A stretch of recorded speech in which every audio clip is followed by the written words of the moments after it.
Porque nuestra salud mental es un asunto vital y debe ser tratada por un experto. Aquí estamos, Conversando con mi psicólogo, un podcast para aprender a que sí es posible vivir feliz.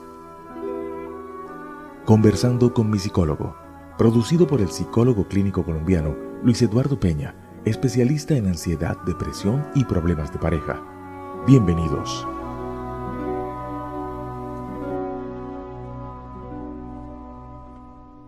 En esta edición de Conversando con mi psicólogo, estamos de nuevo en diálogo con el psicólogo clínico colombiano Luis Eduardo Peña. Vamos a hablar de un tema que todas las personas han sentido en sus vidas, la ansiedad. Doctor Luis Eduardo, ¿qué es la ansiedad?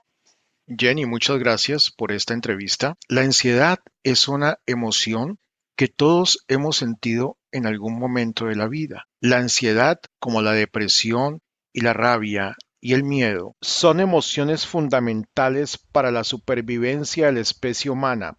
Hay palabras que son sinónimos de ansiedad y que debemos mencionar para que nuestros oyentes vayan sintonizándose con el tema. Angustia o miedo son otras dos palabras que describen qué es la ansiedad. Pero definamos la ansiedad de una manera más clara. Es un estado general de nerviosismo que sentimos ante un peligro o ante una amenaza. En este orden de ideas, nosotros tenemos que distinguir entre ansiedad y miedo. La ansiedad es una reacción emocional que sentimos ante un peligro futuro. Por ejemplo, si yo tengo que hacer una presentación ante una persona muy importante, voy a sentir ansiedad. Es decir, es una emoción orientada hacia el futuro. Por el contrario, el miedo es una emoción orientada hacia el presente. Por ejemplo, salimos de esta clínica y comenzamos a caminar por el primer piso. Resulta que en ese momento hay un tirador que está disparando indiscriminadamente contra toda la gente que está saliendo de la clínica.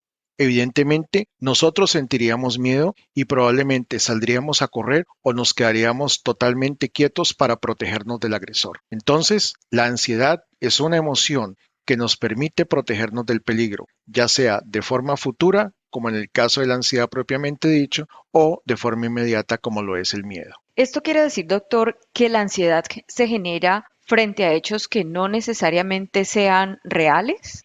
A ver, yo no diría que no sean reales, sino que no sean peligrosos. Y aquí es donde debemos hacer una distinción entre lo que es la ansiedad buena y lo que es la ansiedad mala. O para definirlo de una manera más clara, lo que es la ansiedad adaptativa y la ansiedad maladaptativa o clínica. La primera hace referencia a aquellas situaciones que en realidad son peligrosas.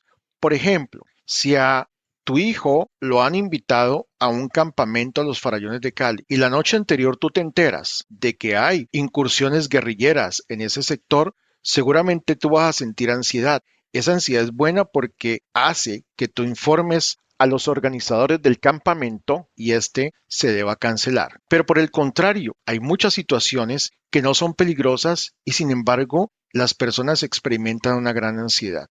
Un ejemplo de esto es la persona que prefiere subirse los 11 pisos para llegar a mi consultorio y subirlos por las escaleras en lugar de hacerlo por el ascensor. Estas personas tienen un trastorno de ansiedad que se llama claustrofobia, en donde ellas temen quedarse encerradas en el ascensor y por ende morir dentro de él. ¿En cuántas ocasiones una persona que monta en el ascensor se queda encerrada? Muy pocas veces. ¿Y cuántas se han muerto? Pues ninguna, porque eventualmente las pueden sacar de allí. Entonces, en la ansiedad maladaptativo patológica, la gente exagera el peligro de una determinada situación. Montar en ascensor conlleva cierto peligro, pero es un peligro muy mínimo. Otro caso es el de la gente que tiene fobia a montar en avión. ¿Cada cuánto se cae en avión? Son tan pocas las veces en que hay accidentes aéreos que cuando ocurren se convierten en noticias que ocupan las primeras planas de los diarios en donde ha ocurrido el accidente. Entonces, fíjate cómo aquí hay una sobreestimación del peligro por parte de la persona, pero no solamente la sobreestimación del peligro, sino que esa ansiedad interfiere con algún aspecto de la vida de la persona que la sufre, a diferencia de la ansiedad adaptativa, donde lo que la ansiedad está haciendo es proteger al individuo de una situación peligrosa. Entonces, como usted dijo, efectivamente hay una ansiedad que es buena y hay otra ansiedad maladaptativa que no es tan buena para la vida de las personas. Ese tipo de ansiedad que es maladaptativa, ¿qué tipos de trastornos le generan a las personas, doctor? Es importante señalar que esta ansiedad maladaptativa o patológica da lugar a lo que se denominan trastornos de ansiedad. De hecho, los trastornos de ansiedad es el grupo de trastornos psiquiátricos más comunes en la población general. Según recientes estudios epidemiológicos, se estima que aproximadamente un 33% de la población adulta ha experimentado un trastorno de ansiedad en algún momento de su vida y aproximadamente un 10% de niños y adolescentes. Estas cifras son mucho más elevadas que las que se encuentran en los trastornos depresivos y sin embargo los trastornos de ansiedad son poco conocidos. De hecho, aquellas personas que los sufren consideran que ellos son los únicos que padecen alguno de ellos, cuando en la realidad esto es totalmente distinto. Dependiendo del estímulo que genere la ansiedad, esto va a dar lugar a diferentes trastornos de ansiedad.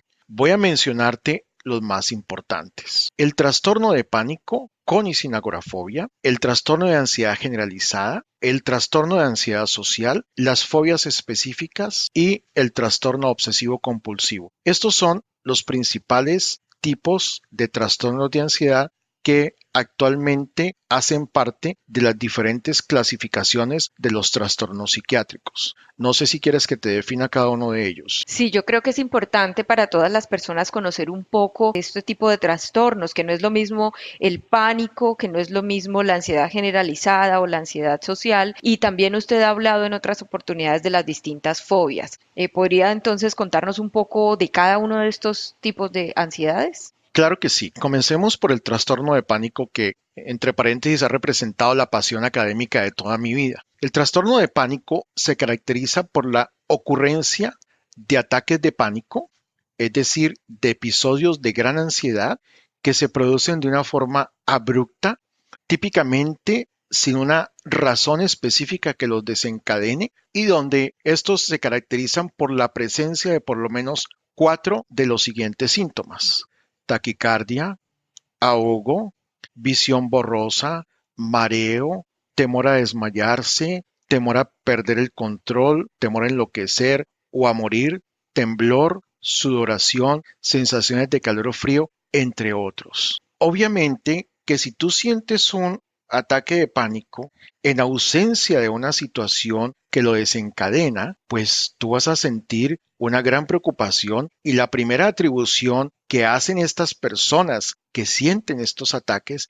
es de que algo muy grave les va a pasar, ya sea un ataque cardíaco o ya sea que simplemente van a morir, porque el peligro está adentro y no está afuera, según ellas. Volvamos al ejemplo del tirador que te di anteriormente. Tú vas a sentir estos mismos síntomas, pero como tu atención está focalizada en tu entorno exterior, pues obviamente no vas a, digamos, a producir un ataque de pánico como en el caso del trastorno de pánico. La segunda característica del trastorno de pánico es que la persona desarrolla una gran aprehensión o un gran temor a tener nuevos ataques de pánico, porque en su opinión considera que si tiene un nuevo ataque de pánico, ahí sí podría morir. Y como consecuencia de estos dos primeros aspectos, la persona comienza a tener alteraciones sustanciales en su rutina de vida. Por ejemplo, hay personas que dejan de hacer ejercicio porque el ejercicio les produce síntomas similares a los que sienten durante un ataque de pánico. Otras dejan de tener relaciones sexuales, pero la consecuencia más grave y más desafortunada de las personas que padecen de ataques de pánico, y esto es fundamentalmente en el caso de mujeres, es la presencia de agorafobia. En esta situación, la persona comienza a evitar una gran cantidad de situaciones por temor a que en ella se produzca un ataque de pánico.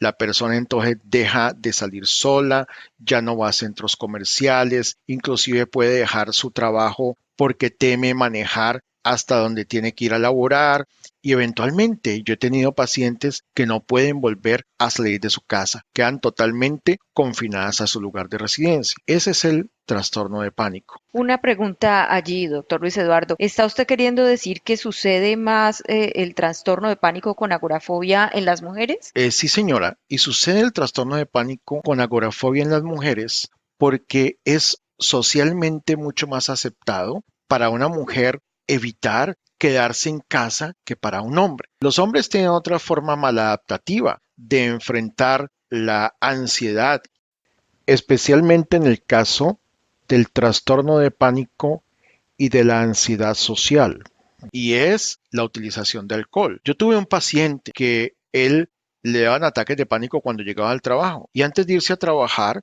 en lugar de desayunar, lo que él hacía era tomar 2 tragos de aguardiente, tipo 8 de la mañana, para poder ir a trabajar y poder, entre comillas, controlar su ansiedad. Así que la ansiedad tiene también, en cierta forma, discriminación de género. Los trastornos de ansiedad y los trastornos depresivos son mucho más comunes en mujeres que en hombres, sí. Ujú. Bueno, muy bien.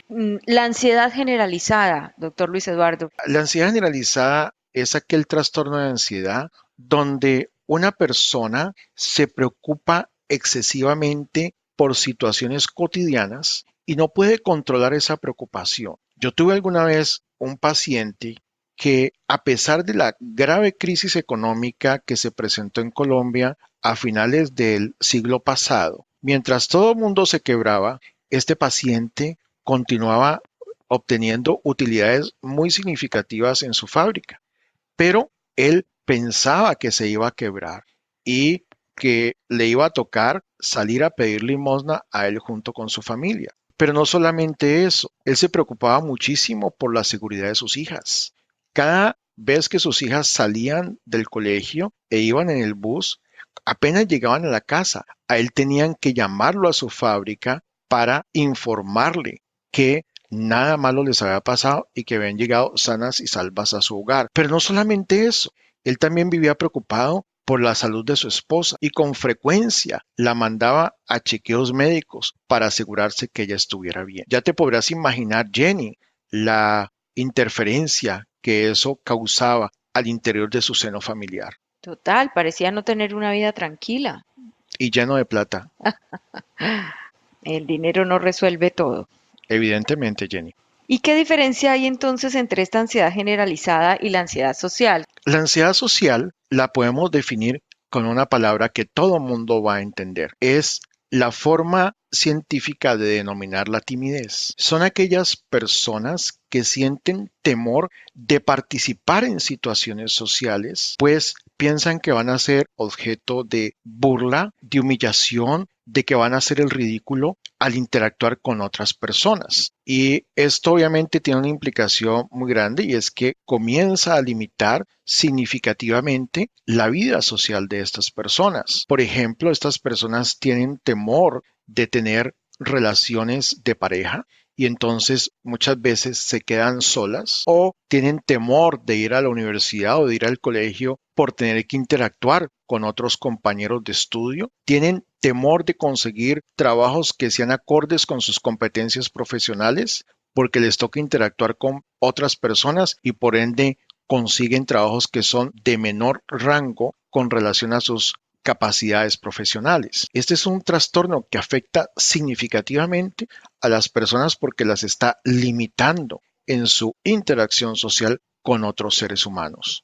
El temor a hablar en público representa un subtipo de la ansiedad social. Hay muchas personas que sienten mucha ansiedad de tener que hacer una presentación en frente de otros, ya sea una presentación verbal o bien tocar un instrumento musical. Yo he tenido personas en mi consulta que han padecido de estos temores y que su vida se ha visto muy afectada por los mismos. Se siente uno cada vez más preocupado porque cada que usted lo menciona, es como si todos en algún momento viviéramos algunas de todas estas situaciones. Y voy a hablar de las siguientes, de las fobias. Bueno, las fobias específicas es otro trastorno de ansiedad en donde la persona teme un objeto o una situación concreta. Entre las más comunes están a los animales, como son las ratas, las cucarachas, los gatos, los perros, las palomas, las culebras, a los eventos naturales como las tempestades, las de naturaleza situacional como es la claustrofobia, es decir, el temor a los espacios cerrados, como por ejemplo montar en ascensor, la acrofobia, que es el temor a las alturas, y hay un tipo de fobia que es bastante interesante, que es la fobia a la sangre, a las inyecciones y a las heridas. Típicamente, cuando una persona tiene esta fobia, al tener el contacto con el estímulo fóbico, se desmaya. Afortunadamente, como vamos a ver más adelante, estas fobias son muy fáciles de tratar. De modo que estas son algunas de las fobias más comunes. Hay otras que son menos comunes. Una de ellas es la emetofobia, que es el temor a vomitarse. Y otra también que es muy interesante es el temor a atragantarse o a atorarse. Y hay personas que les cuesta muchísimo trabajo tomar pastillas y las tienen que disolver en agua para podérselas tomar. Es una gran variedad de fobias que seguramente deben ser tratadas apropiadamente.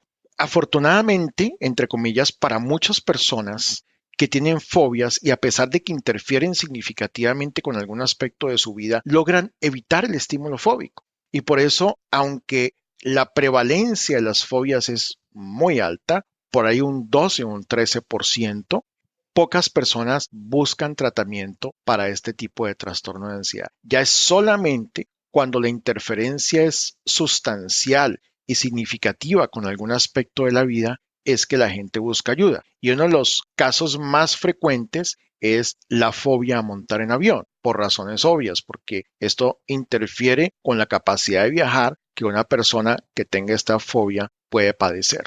Claro, va a interferir en general con la parte laboral, con la parte familiar. Muy importante lo que usted nos está contando. Nos hablaba también, doctor Luis Eduardo, de los trastornos obsesivo-compulsivos. El trastorno obsesivo compulsivo es un trastorno muy interesante donde tiene dos grandes características. La primera es la presencia de obsesiones.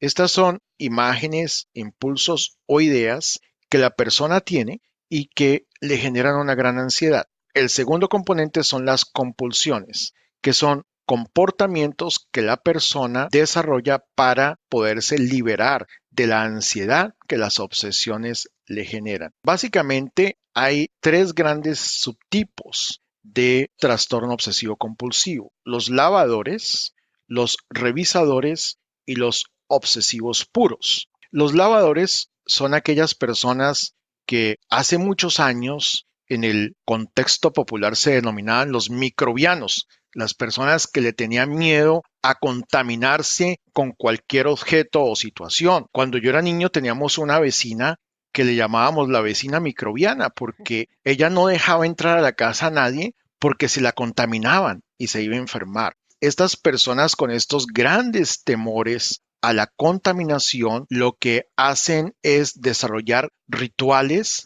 para poder prevenir la contaminación que podrían desarrollar al tener un contacto con un determinado objeto. Yo conocí cuando hacía mis estudios de maestría en Inglaterra a una persona muy joven, una niña de unos 25 años, que tenía las manos totalmente destruidas de lavarse, lavarse y lavarse. Esos son entonces los lavadores. El segundo subtipo son las personas que se llaman revisadores. Son aquellas personas que revisan permanentemente las acciones que han realizado. Recuerdo un paciente que yo tenía que él pensaba que cuando venía de su trabajo a su casa había atropellado a alguien con su carro y él podría devolverse 4, 5, 6 veces para revisar que esto no hubiera ocurrido. Obviamente no había matado a alguien. Yo tenía otro paciente también obsesivo compulsivo, que cuando venía aquí al consultorio y salía de la terapia, se volvía 4 y 5 veces desde el ascensor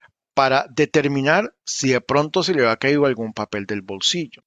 La preocupación fundamental de estas personas es hacerle daño a alguien, a diferencia de los lavadores, que su preocupación fundamental es contaminarse. Y el tercer tipo, digamos, son los obsesivos puros, entre comillas puros porque también tienen compulsiones, pero que tienen pensamientos indeseados. Yo recientemente he tenido varios pacientes con esta característica, personas que piensan, ¿qué tal que me suicide? Y la palabra suicidio les genera una gran inquietud y una gran angustia. No es lo mismo la persona que se quiere suicidar. Estas personas no tienen un plan, casi que tienen una fobia a la palabra suicidio. O en el caso de otros tipos de obsesivos puros, aquellas personas que piensan que, ¿qué tal que yo fuera homosexual? ¿O qué tal que yo matara a alguien? Yo tuve una paciente, una viejita dorada. Ella vivía con su mejor amiga. Su temor obsesivo era que ella le iba a enterrar un cuchillo a su mejor amiga. Y esa señora sufría lo indecible porque pensaba que ella lo podría hacer. Y en estos casos es donde uno está absolutamente seguro que eso nunca va a suceder, pues es totalmente antagónico con el esquema de principios y de valores que la persona tiene. Esos son los subtipos más importantes de trastorno obsesivo compulsivo. Bueno, doctor Luis Eduardo, finalmente, ¿qué recomendaciones le hace usted a las personas en relación con este tema de la ansiedad que seguramente muchos sufrimos? Lo primero que deben tener en cuenta es que los trastornos de ansiedad no desaparecen por sí solos. Por el contrario, estos trastornos tienden a ser crónicos. ¿Qué significa esto? Que de no ser tratados, la persona va a tener que convivir con ellos por el resto de la vida. Por lo tanto, si usted se siente angustiado, intranquilo, cree que presenta algunos de los trastornos a los cuales nos hemos referido en este podcast, le recomendamos buscar ayuda por parte de un experto. No cualquier psicólogo puede tratar un trastorno de ansiedad. Usted debe buscar una persona que sea experto en este tema y experto específicamente en una corriente de la psicología que se denomina terapia cognitivo-conductual. Este es el tipo de terapia que ha demostrado ser más eficaz y que más ha investigado sobre este tema. Así que si usted se siente angustiado, intranquilo, estresado y además cree que esto está afectando su vida en alguna área laboral, familiar, social, personal, por favor, busque ayuda. Los tratamientos para la ansiedad que existen actualmente son muy efectivos, son de corta duración y pueden tener un impacto significativo en el mejoramiento de su calidad de vida. Muchas gracias al doctor Luis Eduardo Peña por ayudarnos a comprender este tema de los trastornos de ansiedad y la importancia para nuestra salud mental. En próximas ediciones conversaremos de nuevo con mi psicólogo para profundizar en este y en otros temas para mantener nuestra felicidad y nuestra salud mental saludables. Gracias por estar una vez más conversando con mi psicólogo, porque su salud mental es un asunto vital. Los esperamos en una próxima emisión de nuestro podcast.